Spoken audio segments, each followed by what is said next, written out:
he loved to hear me sing. He loved to hear my sister play piano and bagpipe.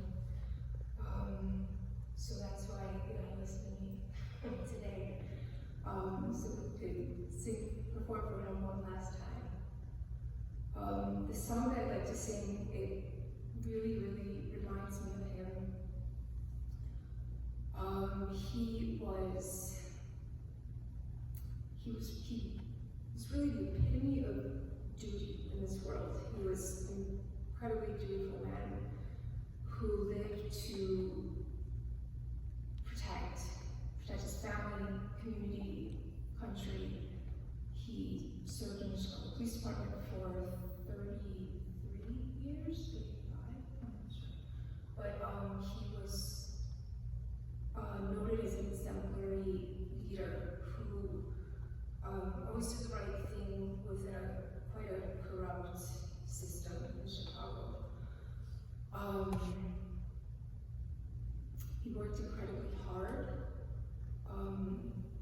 A big reason for that was to make sure my sister and I had the best education. He put us through Catholic school our whole life.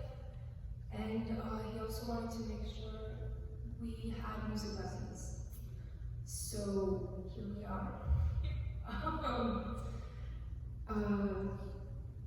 So here's a song that it speaks to his goodness, and it speaks to the seeds that he planted in our hearts, my sister and I, that we hope to carry with us always.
Know you as a father.